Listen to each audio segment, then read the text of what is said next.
You're just sort of like that statement of walking on eggshells is a real thing. And for some people, it's also like crossing a minefield. Why do some people prepare themselves for rejection before rejection even happens? Why can a delayed text, criticism, or feeling overlooked feel emotionally overwhelming, even when logically you know it may not be that serious? And what happens when you grow up in a world that tells men to suppress emotion while they internally feel everything deeply? And welcome to Hidden in Plain Sight, the podcast about the parts of ourselves people don't always see: the overthinking, the growth, the burnout, the healing, the humor, in the everyday experiences that make us human. I'm Extrovergent, and I can be found on TikTok, Facebook, Instagram, and YouTube at Extrovergent. Today, we're talking about rejection sensitive dysphoria, also known as RSD. The emotional intensity, fear of rejection, and internal experiences that many neurodivergent people silently carry. Joining me today is Brent Daviau, someone I met at Neurodivergent 2026. And if you're curious what it is, go to www.neurodivergent.org. Brent was diagnosed with ADHD, and he brings both lived experiences and emotional honesty into this conversation. We'll be talking about emotional masking, bracing for disappointment, being an emotional man in a society that expects toughness, and what it's really like navigating rejection, relationships, shame, self-worth, and resilience as a neurodivergent person. Whether you're here to laugh, learn, reflect, heal, or just feel a little less alone, I'm glad you're here. So let's get into it. Brent, welcome to Hidden in Plain Sight. I'm glad to have you here. And I want to start with something you said in your notes that really stood out to me. That RSD can make ordinary social experiences feel like emotional emergencies. So let me ask you this. What does it actually feel like to live with that level of an emotional intensity internally, especially as a man? Yeah, and thank you so much, first and foremost, for having me. It's really tough when you have a condition such as ADHD and you have something called rejection sensitive dysphoria, RSD. The dials are just cranked up.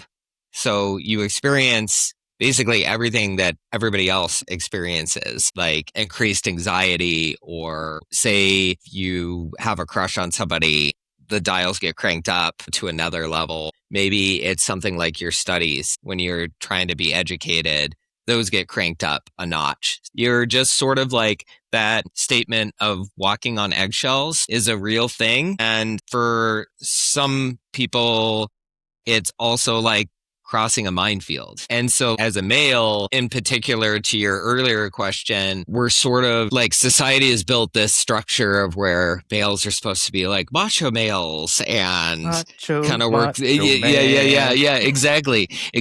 And so when you're a sensitive guy, it's a lot harder because I'm very sensitive, emotive.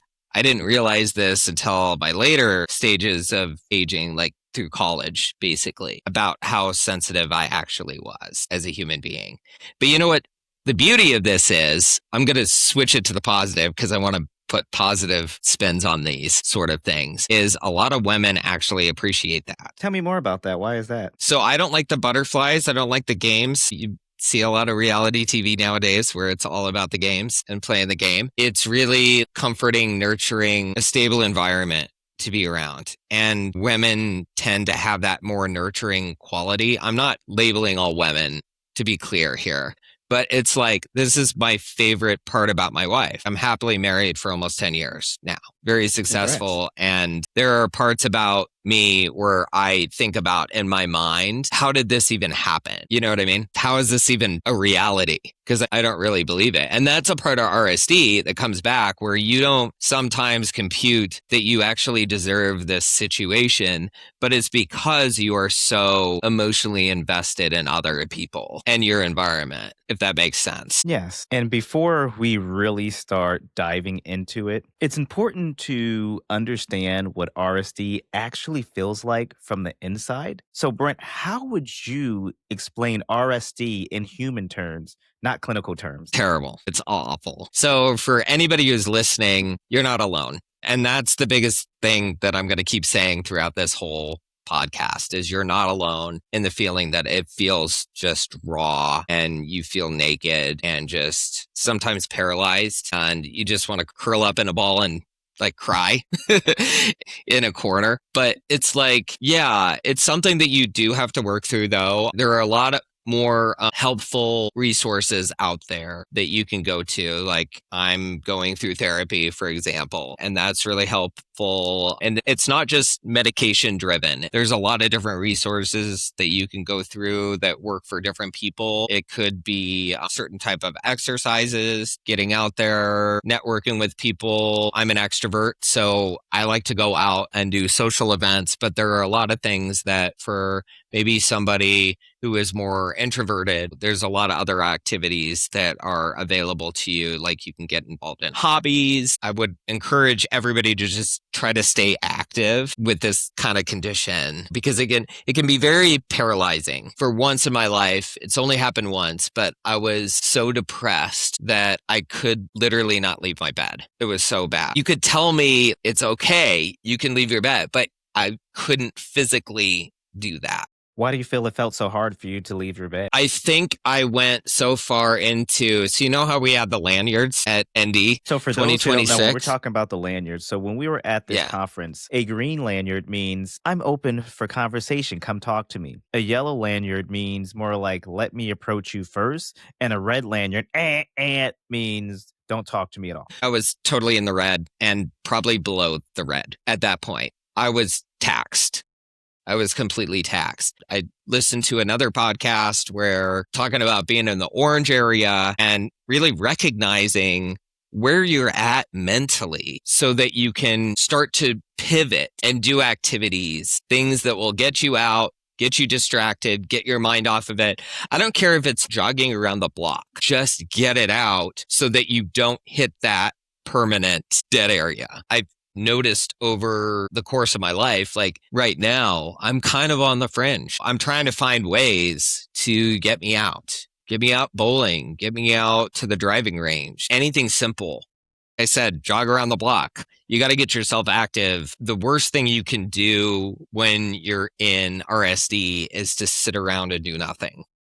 Absolutely. Because you just get trapped into that mindset.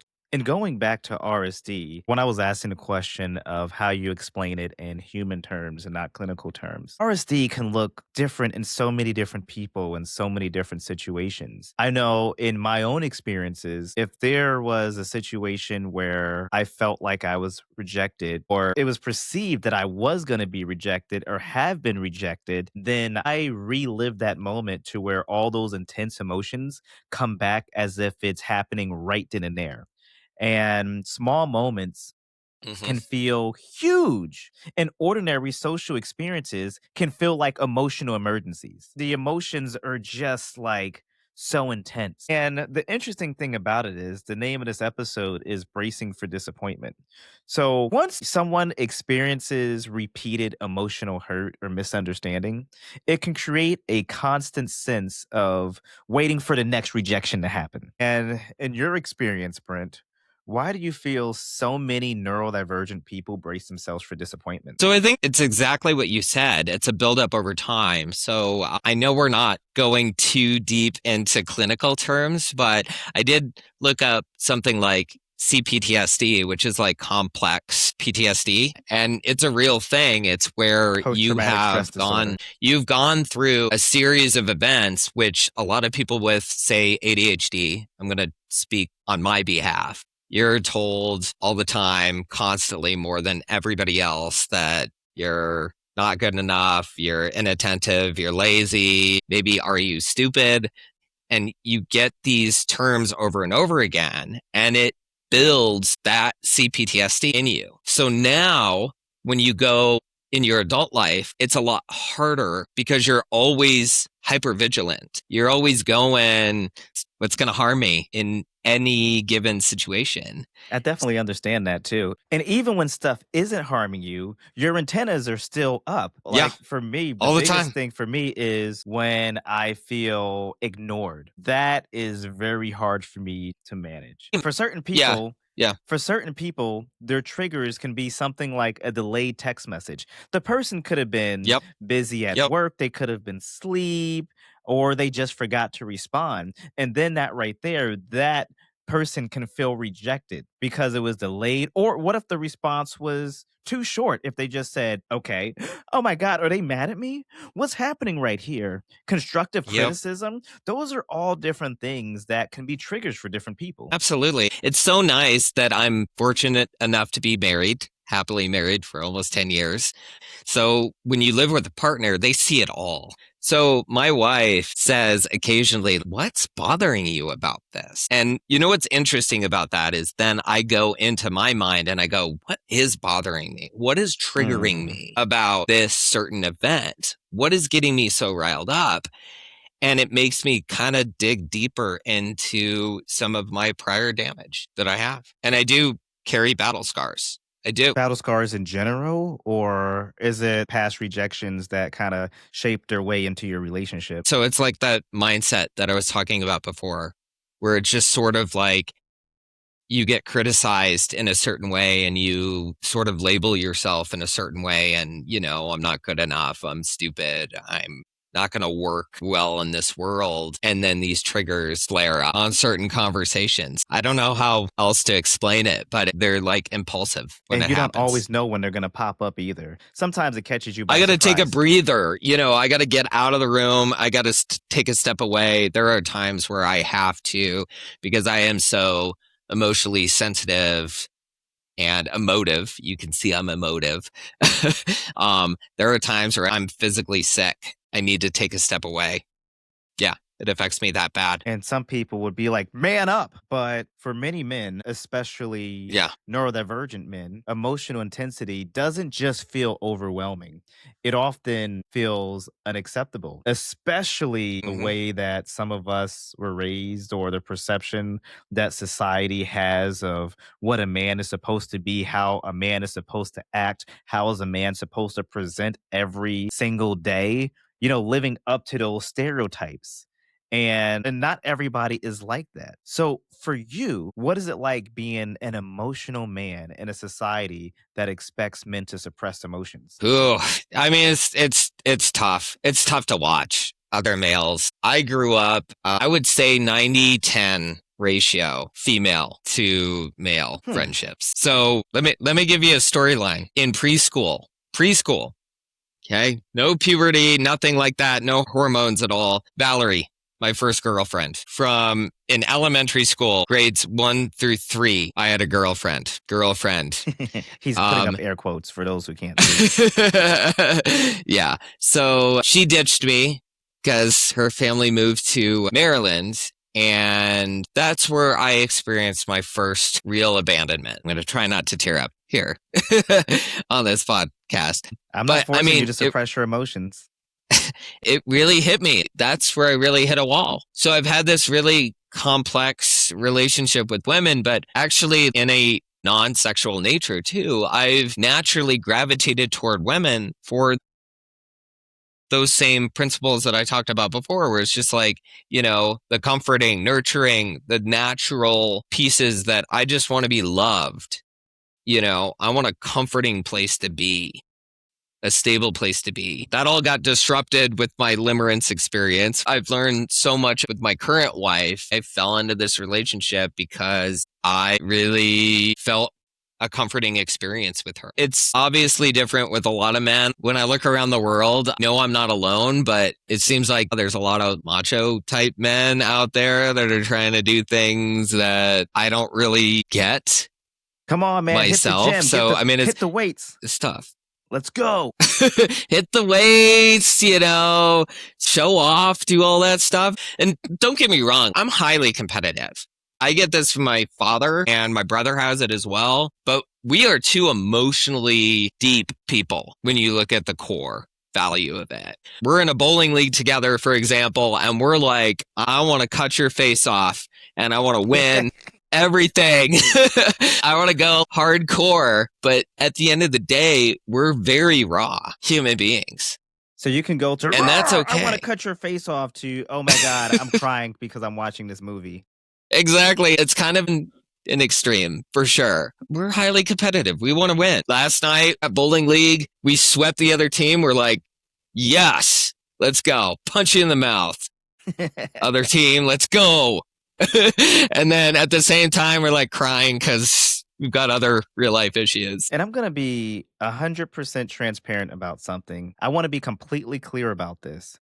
Being emotionally aware does not make you less of a man. Do you agree? Absolutely. I think that actually makes you a better man. Going back to my point of how I met my wife, one of the biggest things that she appreciates about me and my qualities is how I respond emotionally. Are you like deeply emotionally available? I'm assuming you're also deeply compassionate. Well, yeah, I've found through my life that actually if you were more open as a man to a woman about yourself emotionally and say the real thing, that's all you need to do. And a lot of men, I think, struggle with that. Now, are you talking about a woman that you're already with, or to pick up women? Are you saying that if you're emotional, that can be a trick to picking up women, or in a relationship? I would say the right woman. So if you're trying to pick up somebody, I think there's a lot of fakeness, in my opinion, in the flirtation game. So I would say being just your real, genuine self. Real people in the world are going to appreciate you for who you are. But if they don't appreciate you for who you are, then that's not the right person. And then you being vulnerable, they can probably use that against you too. Or they might not appreciate it. They can, but then that's not the right person for you. Exactly. So that's sort of the thing that I've learned about maturing as an adult is who are the people that I want to deal with and who are the people that I'm trying to force to be in my environment that aren't the right people. And I think that goes beyond maturing as an adult. That's also a sense of emotional intelligence. Exactly. Glad you brought that up. Yeah. Emotional intelligence. But it's tough when you're super sensitive. I still struggle to this day with emotional intelligence. I'm working on things. I'm constantly working on myself. But I mean, there are even days where I'm just like, who do I want to say this? Between my wife and I, because we are both very emotionally sensitive, we will both still to this day have nightmares about one of us divorcing the other. If that's not RSD, I don't know what is. Yeah, it's not cool. It's not cool. And then we wake up the next day and we have a little cry moment and we're like, we're never going to leave one another. This is for life. But if you have these as a listener, these sort of thoughts or dreams or nightmares, you're not alone.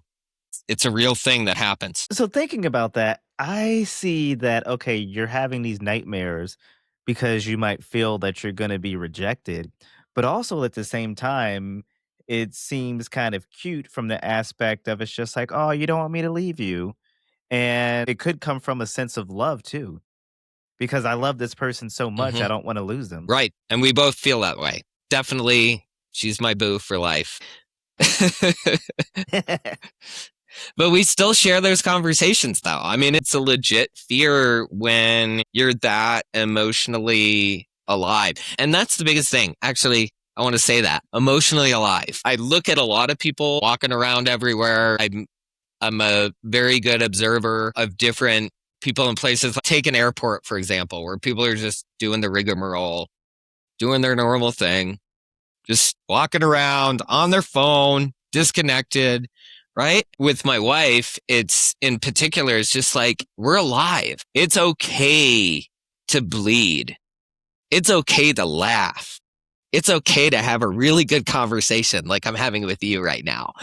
It's okay to do those things. It's okay to Absolutely. feel the way that you're feeling. I think it's even harder for neurodivergent people, especially people who are alexithymic. And Mhm. alexithymia is when somebody can't identify their own emotions. So when you know that you're actually feeling something, but you feel it intensely, but you don't know what it really is, and then RSD plays a role in that, that can be very, very hard to manage.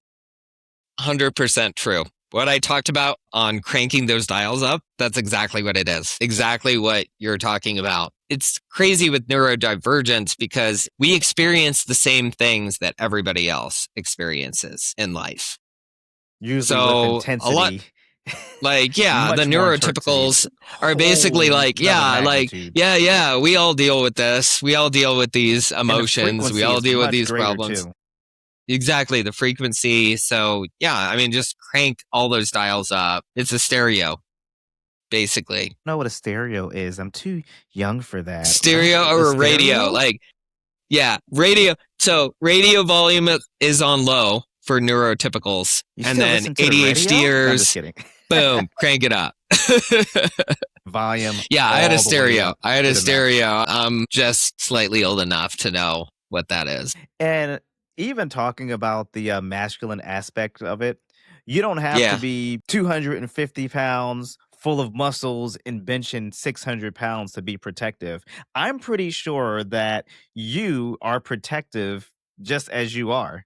Maybe even more protective than some of those super macho men. I am. I brought it up a little bit before reality shows, right? Where they kind of put an image on people and who they have to show up as. So you get a lot of these males that are like thinking that they have to be super ripped and they're not any more successful.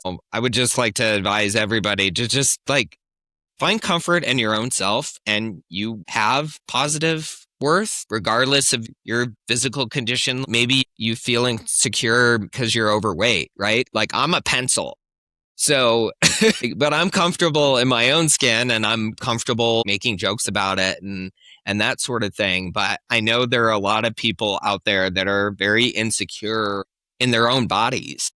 So you're saying you won't get mad if I call you a toothpick? I I call myself a toothpick all the time, so I'm totally fine with that. That's all good. It's all good. But that's about being comfortable in your own Right. skin. You know what I mean? So that's exactly what we're learning to talk about. And there's a lot of people who try to hide and shame themselves. Right. It's really sad. And getting to that point, not everybody is like you. They're not a professionally trained actor. But Boy. training to become an actor, how did that help you break down the walls? My gosh, rips down all the walls. If you want to rip down all societal walls that have been built up around you as a kid, go to professional acting school. That's really good. I didn't realize how emotionally raw I was as a person. And it's kind of gotten me into a little bit of trouble post then. They're down. Everything's down. Jessica McCabe, if nobody knows, she wrote a book, How to ADHD. She talks about setting up guardrails. I have to work especially hard now to set up those guardrails because those walls are gone. They're stripped down. Like I am naked on the streets emotionally. I can't make it through a Pixar movie without crying. Like what So, movie?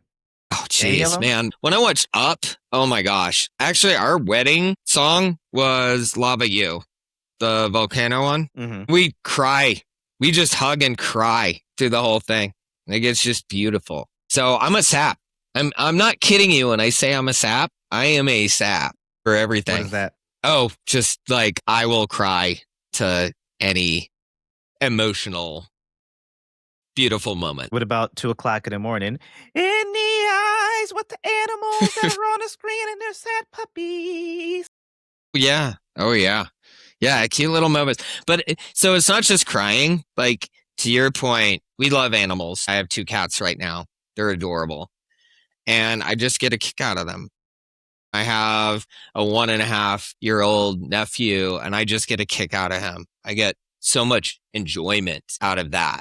So it goes in all different ranges. I do snap on like road rage, not gonna lie. You? That's No. no, not me. Not me at all. Brent?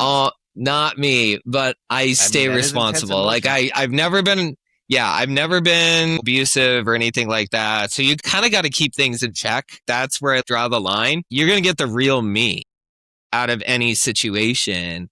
My elementary school or middle school years, I was very guarded. I masked up. Like the masking is so huge. I built those walls up. So you've And been it wasn't masking. until I went through theater school that they tore that down. So I didn't have that anymore. So correct me if I'm wrong. It sounds like by you masking at a young age, it affected you as you got older because when you're younger, kids are just raw with their emotions. They're just always themselves. And I feel like if you are masking at such a young age, it can make the struggles as you go through your adolescence a little bit more challenging. It does, for sure. Because I know for me, as somebody who masks, and especially as a neurodivergent person, it can be so much. Like it will burn me out. It's very heavy on me, physically and emotionally. And to do that as a child, that's heavy. It's hard. So as an ADHDer, I was a dumb kid in school and I would retreat to home, my messy ass room, to recharge, to rinse and repeat. I would equivalate my school experience as a prison. I didn't like it because I was a dumb kid. I didn't want to be ridiculed. I didn't want to be criticized anymore. I just wanted a break from the whole thing. And over time, talking about what you referred to, when I finally got to later in high school and college, started to find myself, right? To liberate myself from all of that. But then I realized going through my adult life, like you said, I had buried this entire graveyard of stuff that I had just packed down and packed down and packed down. So we're going back to the triggers conversation. It's like, why are you triggered? I have this whole graveyard of things that I have buried, and now it's affecting my life currently And that's a because it's lot of still there. baggage. It's like trauma. It basically is trauma. And that is a lot of weight for somebody to carry around. And whether it's real or perceived. And I think one of the hardest parts of RSD is the disconnection between what someone logically knows and what they emotionally feel. So Exactly. it's like you Yep. have your logical brain versus your emotional intensity. Sometimes you know you're overacting, but you're still feeling it. So for you, why does RSD feel irrational even when logically you know what's happening? Okay. So let me get to my limerent object now. This is a perfect token example. Okay. So I had a crush and I didn't even know what limerence meant before, but basically it's obsessive behavior. It's like something that turns into an obsession where you're obsessed with a person. Basically, this was me going into middle school. I had a crush on a girl and it started as a crush and I really did admire her. So the crush was real, but I had so little self-esteem that I just couldn't move on it. So it was like being paralyzing fear coupled with super high dopamine rush, right? So what are you going to do? You're going to die in this moment. You feel like you're always going to die when she's in the same room as you. So this lasted for just over 3 years. It was big. That's how I figured out it was limerence when I looked it up. I didn't even know what this term was since this year. Lo and behold, I went through counseling and stuff like that. But trying to get through that, I knew all along I really did like her. At the same time, I knew something wasn't feeling right logically in my brain. And I knew it wasn't right. And even thinking back now, I don't think that relationship would have ever been a good situation for me because I wasn't ready. You know what I mean? Like Understandable. talking about that logical sense of your brain going, something doesn't feel right, even though I just, more than anything else, impulsively, I really just want to be with her. It's such a weird conversation because I had one conversation with her. I got her yearbook signature once. The expression walking on eggshells that happens all the time with neurodivergent folks. Mine was crossing a minefield to get to her. That's what I remember out of the whole event. There wasn't really anything big. It was just a lot of self-consuming things that happened to my body during that time. And we're talking about puberty too. There's a difference Yeah, between hormonal shifts. Like it's huge. It's there's a huge. difference between love and limerence. So for those who Yes. really don't know, limerence is an involuntary state of intense romantic infatuation or obsession with another person, which is the limerent object. It is characterized by persistent intrusive thoughts, idolization of the person, and an overwhelming anxious desire for your feeling to be reciprocated, often resulting in emotional highs and emotional lows. Yeah, I think that's a great explanation. I would separate the two as Okay. well. Like I said before, the crush was real. The crush was real. That was there. What often happens, well, what happened with me, I'll just talk from my perspective, is the crush grew into limerence. So Got it it. grew into an addiction. There were parts about her that I really did admire and were true and real, but it's the limerence part that kind of takes over your system. Now, I'm thinking And out it's loud a here real thing. from the ADHD aspect of it. Sometimes we can't control, like a lot of the times, we can't control what we hyper focus on. And Yes, we can get stuck on exactly. certain things too. So I wonder if the limerence was a result that maybe she was your hyper focus at the time. I have no doubt. We're prone as ADHDers to get addicted. And unfortunately, sometimes substance abuse, is a Substance really abuse, sad thing, like as people, well. Right. Yeah. sex, Yep. video Porn. games. Yeah. Yes, all types of things. Yep. Yep. Yep. Absolutely. So all through this time as just a young kiddo in middle school, I was like, oh yeah, I'll never be addicted to anything. I was so naive. I was like, I'll never be addicted to anything. And now I just read about limerence and I'm like, oh, geez. All right. Because it's an Here I interesting am. thought because intellectually, we know that something might not make sense. We might be overreacting, but emotionally, it doesn't matter. And then moving one Yeah. step further, because rejection and emotional safety are deeply connected, RSD can have a major impact on how people navigate closeness, trust, and connection, which leads to some of the things that you were talking about, like limerence. But not just limerence, it can be the total opposite. It can be the fear of abandonment, Oh, geez. reassurance seeking, over analyzing interactions, and then having issues struggling with trust and safety. So, do you feel that Yeah. people with RSD can become people pleasers just to avoid rejection? Yeah. I did share my story about my first, I guess, girlfriend in elementary school, where I experienced my first form of abandonment. So my wife, when we first started dating, she actually asked me point blank, what is your greatest fear? And guess what it was? Spiders. Abandonment. Oh, abandonment. Yep. It's my greatest fear. I hate being, it's hitting me. I hate being rejected. Rejected or abandoned? Tossed on the curb. Yeah. Yeah. Just like anything. Not being accepted. Any form of that. It's like, it's a big fear of mine. And that kind of, I think, is the root of my RSD is, somebody says you're not good enough, you're not trying hard enough, you're not good enough.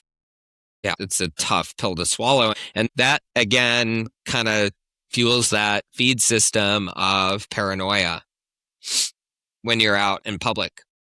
I mean, it really does. Hope everybody can see it in my face. Like I am not doing well right now, and kind of thinking about a lot of memories that are, you know, sort of like those triggers or those prior memories that are coming back to me right now. That you have to find ways to cope with those going forward, but they're difficult conversations to have. They are.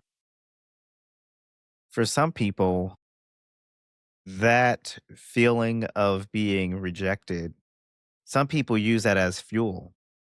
I don't know if it's rejection or whatever, but if you don't think that something can be done or somebody say that something's not possible or they tell you you can't do something, then you might want to work even harder to try to get that done. So the thing that keeps you down might also be fuel to be very good at something or be the best that you can at something because maybe you want to prove people wrong. I agree with that.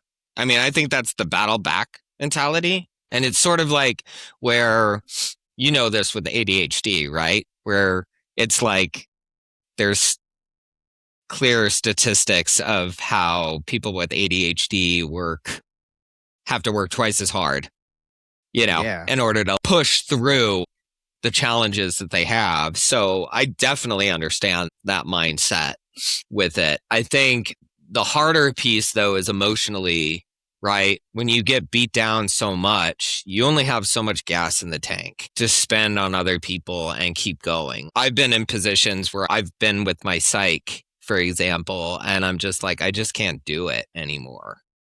I just can't. As much as I want to go and gun through, I guess my advice at that point is to definitely seek help. There is help out there, and you should seek help. Professional, clinical help. But yeah, it's difficult. There's a part where you can gun and gun and gun and pick yourself back up, but what if you don't have that energy left? Is always sort of the thing that a lot of people, I think, get stuck in, and then they get into really just like bad habits It's even harder, where they give up. and somebody might have less gas in the tank if they are an introvert. Mm-hmm. Also, being neurodivergent to where you don't have enough spoons for that day, you're burnt out. That can be pretty rough. Burnout's hard, But especially if even you're on your own. You know what I it mean? is Like you feel alone. very much so. Burnout is just very toxic. So yeah, I would advise to anybody listening to this, like, yeah, definitely seek help if you're on that cost. I Keep do like the battling. part that you said about therapy, not just therapy, but a good support system. These are all things that help with Hmm. growth and healing. As far as finding somebody that you can confide in, somebody that you trust. There are different support groups. Like we have our neurodivergent communities, people with ADHD, autism. You have other groups out there for chronic illnesses, PTSD, anxiety. I've seen ones for people who had to deal with bed bugs. And so there's a community for almost everything. And that'll help you realize that you aren't alone.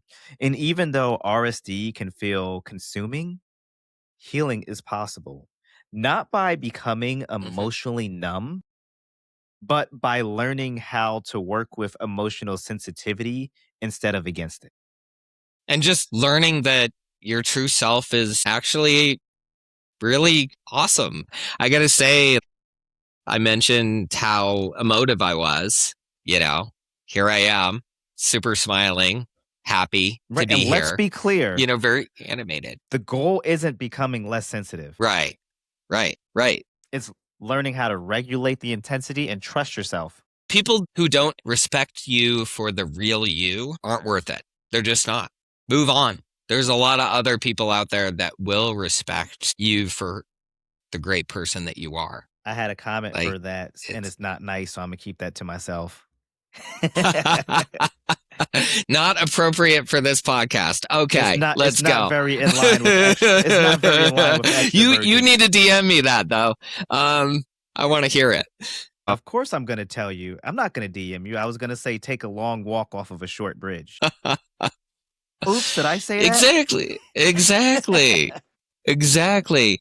So yeah, seriously, for everybody else who's struggling out there, I'm going through real life issues right now. I've talked about this with multiple people, close connections, friends of mine. But, connect with real human connections are really positive, and using some of these tools out there, support systems, support groups, get yourself out there. Even if you're not a super social person, this is how I met you, Yes. getting And the myself funny out thing there. is I didn't even talk to you until after the conference.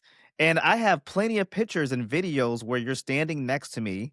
And it's just like, I was around you the whole time and didn't even know it. Well, because we were in the same group. It was interesting. Like, we were all at the same picnic table on the opening day. So it was good because I was speaking with another gentleman that I met, and then, man, I ADHD moment, really don't remember. connected with another female who I'm still in contact with, and we're all in the same support groups, which is We're in amazing. multiple support groups. Yeah, You and we've walked down the street together. We went yep, to the bar yep, together and had yeah. no clue. And the more that I look at these pictures and videos, I'm just like, were you with me the whole time? And I did not I'm the realize guy it. in the lemon shirt. Yes, See, that's if we me. could have planned this, I also have a lemon shirt. It has lemons and birds. My gosh. Okay, well, next year. Let's plan for next year. It's gonna So has happen. so has there been anything that helped you stop or lessen how much you internalize everything? I mean, it's theater. Theater. I mean, that was really where the walls came down. The biggest intense moment of me just being just totally silent. Like, I don't know if we talked about this on the podcast already, but my parents would go to parent teacher conferences and hear from teachers that this kid is so quiet, so mute, is so shy, doesn't participate enough. And they're like, who are you talking about? Are we talking about the same kid? Because at home, he is loud, Not my rowdy, Brent. obnoxious. No, ma'am. And so the walls were really up during that period of my life. And then I realized again when I went through theater where they really stripped the walls down. They really did strip the walls down. I'm Bring a the walls raw, emotive, down. real version of myself. You get what you get You at get this what you point. get, and you don't throw a fit. And if you do, the hell with you. Exactly. No apologies. There are no apologies anymore in my life. And I'm very grateful for it. My real raw self helped me meet my wife and have a successful career. So be the real version of yourself. Don't apologize for it, which, Unapologetically be you. it's hard to do as a kiddo, though. I really Especially was a being in version of school. that self. Middle Yes. school It's very hard. alone, I have a middle schooler at home. Middle school is something serious. Is Tough be- regardless. yes, Regardless. Yeah. regardless if you're neurodivergent, neurotypical, middle school Yeah. is not for the faint-hearted at all. It was hard. It was hell for me. It really was. I'm glad that theater helped you too. And then for other people who are looking to grow and heal, one thing that you can do is learn your triggers. And once you learn your triggers, you can start separating your feelings from conclusions. You can question things. You can ask yourself, is this even possible? Does this seem logical? Now, don't get me wrong, it's easier said than done. I don't know how many times I Yeah. told myself, if you just do this, no, I know it's not going to be easy. But the biggest thing is, as long as you try, that's all that matters. Building self worth outside approval can go a long way because now you don't have to be validated by somebody else. That's why it seems kind of cliche, but I like affirmations. I like telling myself. I remember when my daughter was little, before she would go to bed, I go, "What are you? A good girl, an intelligent girl, a pretty girl, blessed and highly favored." And then on top of that, for Valentine's Day, there would be different hearts or something on it, about maybe 12 on them, and they would have different affirmations and everything. So I feel like what you're doing is you're speaking life into yourself because you have to ask Mm-hmm. yourself, if somebody was to talk to me the way that I talk to myself, would I be friends with that person? So Yeah. why the hell would you talk to yourself like that? Very true. That's another perspective. That's another way to look at it. Yeah. Not I saying it's think going to fix it. everybody's got to find their own journey too. So it's just like, I'm just giving one perspective in this podcast interview, like how theater saved me. But it was also sort of like you go from closed campus situations in middle school, right? You're in a cage. You're literally like, that's how I view school, the normal school system. You're in a Right. cage. You have to do this. You have to follow these. What's different than being in prison and being told what to do and here's your schedule, to going to something like college where you wrote essays? I figured out how smart I actually was because I could actually express myself. I was free. I was liberated. So there's a certain part about freedom from the traditional system that wants to keep us in this box that was so liberating for me. But it may work in different ways for different people. It might be different activities. It might be finding your real career interest, which is always like a challenge for everybody, right? I'm not alone in this situation. Like, what really makes you tick in the world, right? What gives you that itch? You're not alone. You Again, are not can alone. you keep saying that? You are definitely not alone. not alone. And while RSD can be painful, many people who experience deep emotional sensitivity also carry incredible emotional strengths. Those are some of the things that we talked about: being deeply empathetic, loyal, compassionate, thoughtful, resilient, highly self-aware, emotionally intuitive. There are strengths to this. It's not all bad. And as we wrap up this conversation about emotional intensity, rejection, and resilience, I have one last question for you, Brent. All right.